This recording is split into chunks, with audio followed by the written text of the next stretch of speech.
Welcome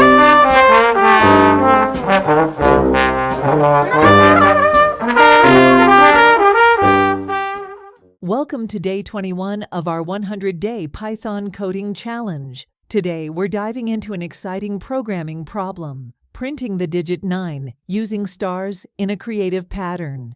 In this challenge, we'll write a Python program that takes a number b as input and prints the digit 9 in two help b1 rows using stars. Each star will be separated by a space to form the shape of the digit 9 input. The input will be a single line containing an integer representing b output. The output should be two b1 rows containing stars as the digit 9 shown in the sample output. Sample input and output are also be given for your reference. Ready to boost your Python skills? Join us as we tackle this fun and engaging coding challenge together. Ready to unleash your coding creativity and master Python like never before? Let's dive into the challenge and create an impressive digit 9 pattern with stars. Don't miss out on this exciting coding adventure. Subscribe now and join our growing community of Python enthusiasts.